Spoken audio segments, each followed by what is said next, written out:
We are gonna have a lab session from 10 a.m.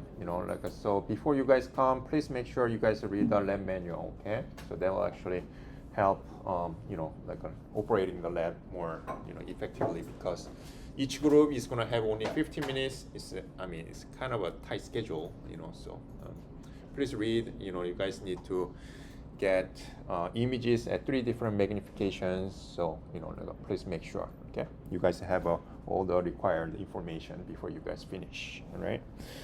Okay, so and then we are gonna get into we are gonna just kind of quickly recap about this Bohr model versus quantum mechanical model, okay? So Bohr model, they actually described. Bohr model describes, the discrete energy, as expected from quantum model as well. But the key difference about the Bohr model was that the electron was orbiting at fixed radius. Okay, so in the sense, the probability of finding the particle at this fixed radius is 1, right? So what that means is that it has a fixed radius and it's just orbiting around the nucleus. But the quantum mechanical model, by solving Schrödinger equation, we already know that it has, probabilistic kind of event, right? The probabilistic distribution. So in the sense, this is a kind of quantum mechanical model here. So it can actually locate any radius with a certain probability, right? So what that means is that it is possible to find electron at this location, but obviously highest probability is located here. Okay? But away from here, there is still chance of finding electron. Okay, so this is why electron is not really orbiting at fixed radius like a satellite. It's more like electron cloud, right? It can exist anywhere, right? But obviously with some probability. Okay, so this is why electron cloud was introduced, from quantum mechanical model, and as I mentioned, a Bohr, was not completely wrong in the sense that he actually found out what is the this kind of radius for the electron needs to be orbiting, and it turns out actually when we get this probability distribution, the highest probability, okay, if we obtain this radius, it just happens that this A naught is equivalent to A naught Bohr obtained. Okay, so this is essentially called a Bohr radius, right? So, and then because of this probability distribution is not really symmetrical, we can obtain expectation value, and expectation value is average, and then it has a long tail around here. So what that means is that the average value is going to be a little bit higher than obviously the peak value, right? So if you actually calculate expectation value, it just happens that it's a 1.5 A naught. Okay, so there is a key difference between Bohr model and quantum model. This quantum mechanical model for atomic description is the best understood model so far. Okay. Okay, so after this one, we are going to introduce this spin. Okay, you probably heard about spin. Okay, electron spin, like stuff like that. Okay, so this one, this is just to start, this is the mysterious angular momentum that cannot be explained by classical mechanics. Okay, so I just put down mysterious. Okay, because classical mechanically, it's impossible to explain. Okay, and then this is just simple in that it is a property that preserves the particle's rotation symmetry. Okay, so with that, let me just kind of tell you how this spin was introduced back then. Okay, so this one was the idea proposed in 1925 by Uhlenbeck, Gauss-Schmidt. Okay, so this one is not really accurate description, but this is essentially kind of how it was introduced, with a kind of classical approach. Okay, so for orbital motion, angular momentum needs to be conserved, right? So think about this kind of satellite orbiting around Earth. Okay, so in the back then, again, electron was kind of going around the nucleus, right? And the electron is located here, just kind of like a satellite, and nucleus located here. Okay, so angular momentum needs to be conserved. So if a nucleus has kind of one, this electron, has to be kind of like, the angular momentum has to have a one, okay, to balance. And then it turns out that, two electrons can stay in the same energy state. Okay, it turns out, that is the kind of a fact back then. So, in this case, how are we going to satisfy that, angular momentum conservation? Okay, so the simple way you can kind of think about is that we can assign 1/2 for each electron, okay, for angular momentum. So then when we add them up, for electron angular momentum 1/2, and then here 1/2, and then it can be 1, and it will be balanced with this nucleus. Okay. But the issue here is that, there can be two electrons in one energy state, but there are cases where one electron can stay in this kind of orbit, okay, or in the energy state. So in this case, like a previous case, this case is possible, and then one electron can also go around the nucleus. So in this case, we already assigned 1/2 here for each electron, and then now this one only has 1/2, right? We don't have electron. So in this case, how are we going to balance this angular momentum? Okay, so then this Uhlenbeck and Gauss-Smith scientists propose that in addition to just kind of this orbiting kind of a moment, what if this electron spin itself? Okay, and then if this one exerts 1/2 of angular momentum, now this can be added together, and then it can balance with the nucleus. Okay, so that is a kind of idea. But if we introduce this one, okay, that can actually conserve angular momentum. But again, if we introduce this idea, self-spinning, all electrons should observe the similar behavior. Okay, so in that, if we have two electrons in this case, if a spin is introduced, all electrons must have spin, right? So in this case, how are we gonna now, conserve the angular momentum? Okay, so now this one has already one, and then now we have 1/2, angular momentum here in orbital motion, and how are we gonna balance that? And the scientists just came up with a kind of a interesting idea here is that, this one can have kind of a spinning in, let's say, clockwise, but then another spin, can be counterclockwise. It can actually kind of negating that effect. Okay, so in the case, this is essentially total 1, this is total 0, and then when we sum them up, it's going to be 1. Okay, it's essentially kind of balanced. Okay. So this is why, a spin up or spin down, or, spin in one direction and spin in another direction was initially introduced. And then also, this is why we still name it as a spin, okay? But obviously, this description, as I mentioned, is not really accurate because, later on, there was kind of also discussion in that, electron is a particle, but at the same time wave, right? And then what that means is that the physical size cannot be really defined. So if the physical size cannot be defined for the particle, how can we even discuss rotation itself? Okay, so that is a kind of a the first kind of puzzle, and also another kind of a the bigger concern was that even with the best size estimation of the electron, okay, if you actually calculate desired magnetic moment, to create that 1/2 or negative 1/2, it just happens that velocity must exceed the speed of light. Okay, which cannot happen. Okay, so in this sense, there was a some kind of contradictory kind of statements here. So this is why the self kind of spinning is not really accurate physical description for the spin. Okay, so.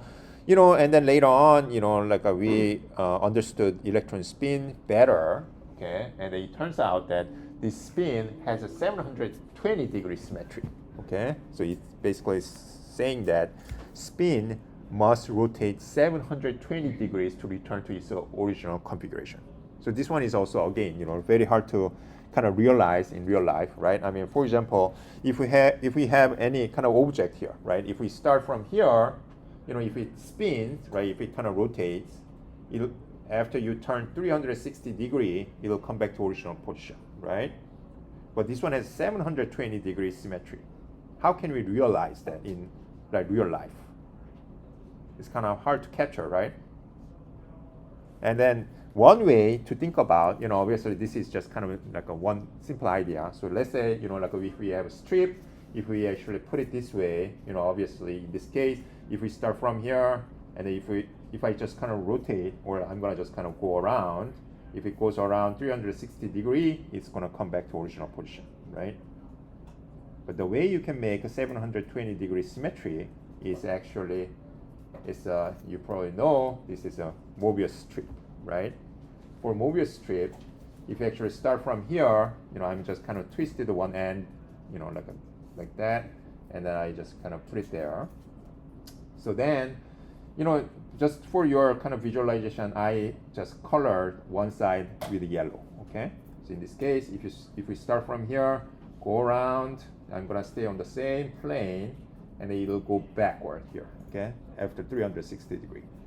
But if I keep going again, one more turn, now it comes back, and then it's gonna come here.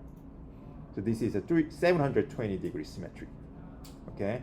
So obviously this is why, spin is kind of hard to understand, because, like what kind of thing, kind of have 720 degree symmetry, okay? So, and also it turns out that this spin has an intrinsic property of a particle that does not involve actual rotation. Okay, this one does not actually involve actual rotation, but it manifests the effects of angular motion. Okay, so it does not really involve actual rotation, but it behaves as if it's rotating. Okay, so that is essentially kind of the spin definition. And then spin quantum number, we are going to talk about this one a little bit more detail in the following slide. And the spin is actually quantized, okay? Spin has to be spin up or spin down. And then I'm going to talk about this one in the following slides, okay? So again, this is a kind of video here. Let us kind of look into that. So this is actually like Stern-Gerlach experiment, like a kind of the interesting finding of spin. So let us kind of take a look at that, and then maybe I can describe better.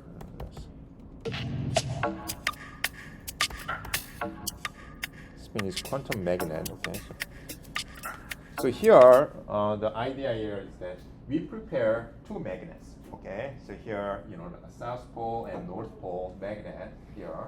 And then this one, this one is, you cannot really see, but, like this one is kind of like a cone shape, okay? This one is like a more like kind of rounded shape. And then here, we are gonna pass through several magnets with the different orientations, okay? So that is essentially kind of what's gonna happen. So first, classical magnets, okay?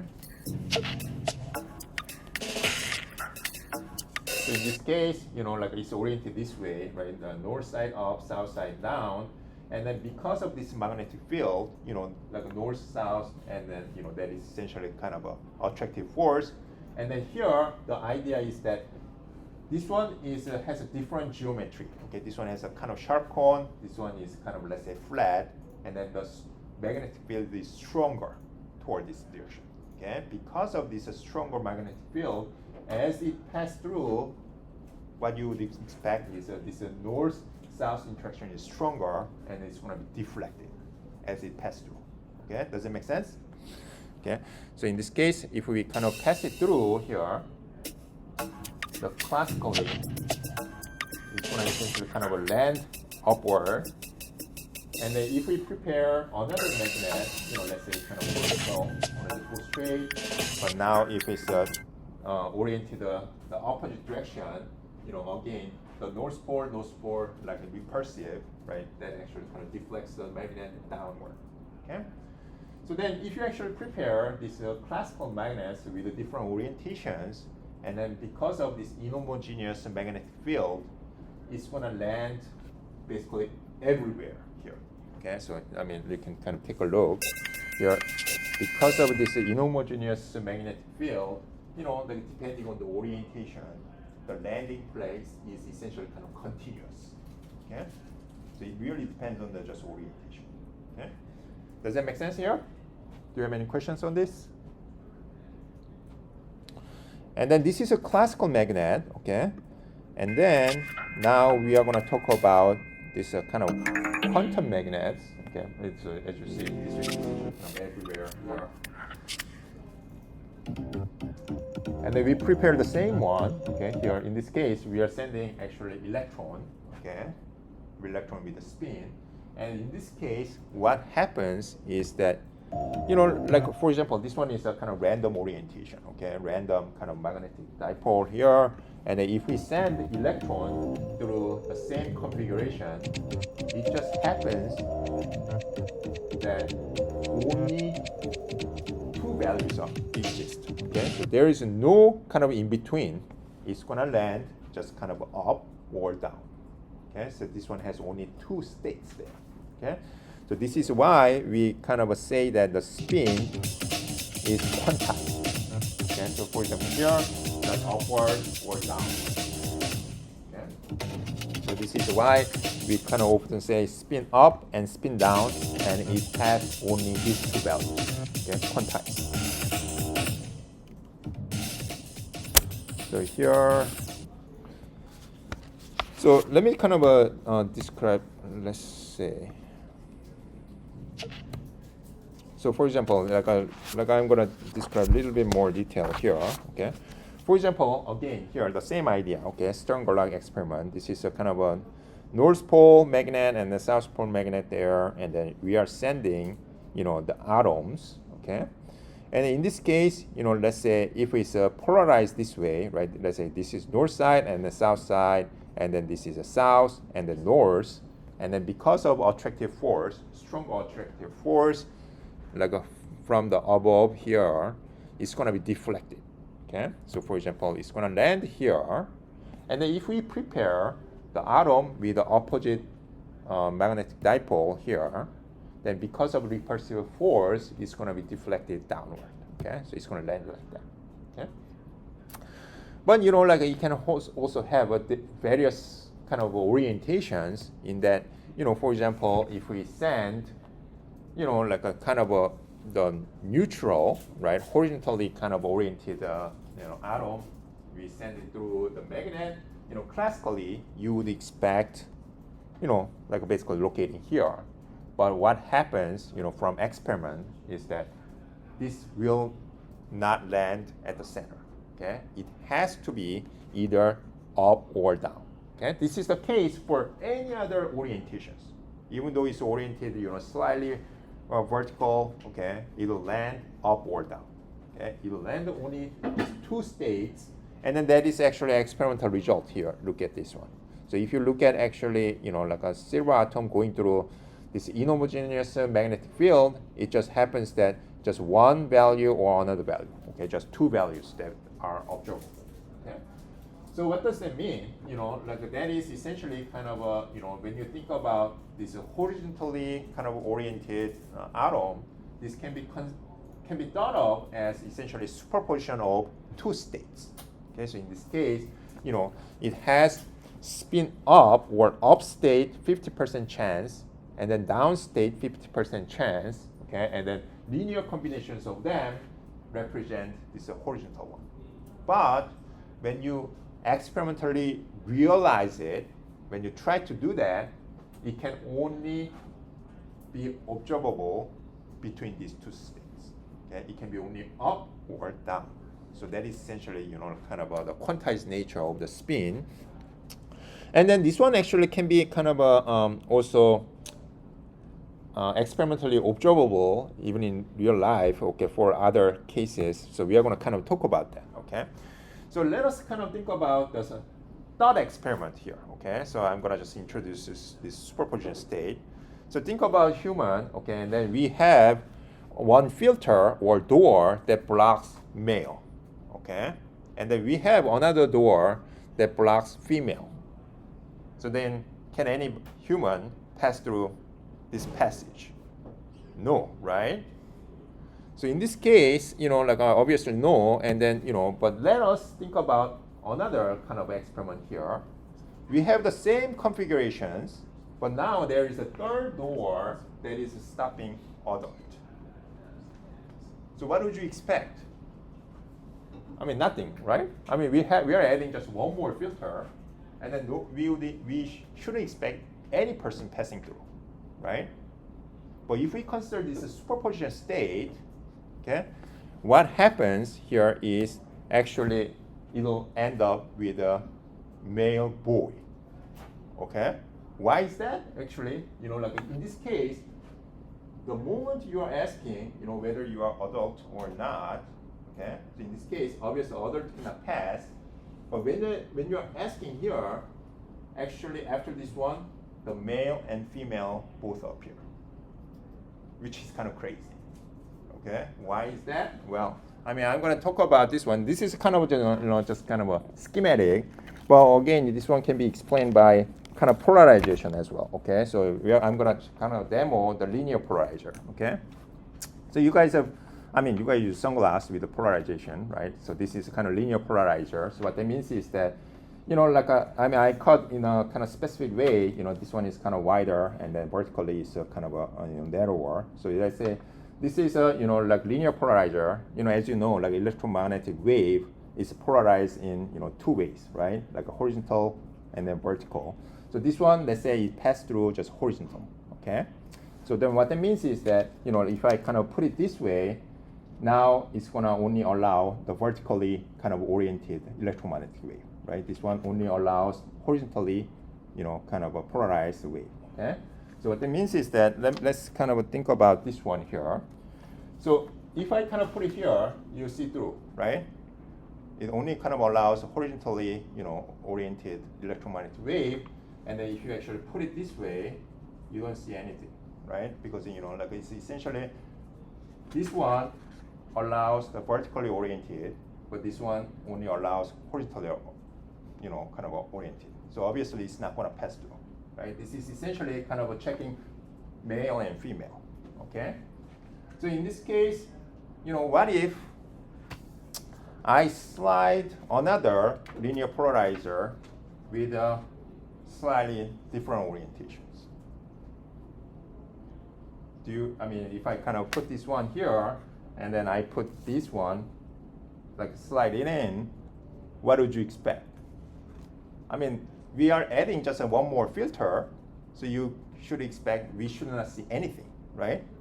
Does it make sense? So here, you don't see anything, right? So for example, if I put this one over here, nothing changes, right? But if I slide this one in between here, okay, in between, like that, do you see it? So even though we added one more filter here, you can kind of see, right? You can actually kind of, I have to see, but you cannot, maybe it's a light deflection, okay? But anyways, I'll distribute this one. You can verify that. I think, yeah, you can verify that. I think it's, maybe, yeah, we'll see. Okay, let's see. Here, this one, like that. Let's say like this. You don't see anything, right? But if I slide in, okay, I'll distribute that. You can actually see it, okay? I actually have a demo here, okay? So you can see, here there are three. You can kind of work around that. Okay, so here are three. You can kind of play around if you have a paper or anything, okay? So my point here is that, like when we slide kind of 45-degree oriented one in between, okay, you can actually see some, okay? Why is that? Because again, this is a vertically oriented or horizontally oriented polarized electromagnetic wave. This is essentially kind of a, like a quantized state. And then, if we actually slide a 45-degree oriented polarizer, it just happens such that this one kind of resets this orientation, and then after that, it actually shows horizontal and vertical, okay, that appears, and then obviously after that, if we are putting the vertically polarized filter, you know, vertically penetrating through and horizontal is not penetrating through. Do you guys see that? Actually, do you guys see the difference? Yeah. Okay. So that is essentially kind of a, you know, the behavior that we observe here. Okay. So you know, I mean, the classically, you know, like this one is very hard to understand, right? And then, you know, like we are adding just one more filter, and how can this appear? Okay. But it just happens that, you know, this is kind of superposition state. So when you kind of add one filter, this kind of resets, and then it kind of shows, you know, male and female. Okay, and that is essentially kind of how you can see through the, you know, this polarizer experiment. Okay. Did you guys see that? Did you guys see? Okay. Okay. I don't know why. I mean, it's kind of visually kind of hard to see. Like a flashlight. I guess. Yeah. Yeah, I don't know. Yeah. All right. Okay, so you know this is a kind of superposition state. Okay, so that.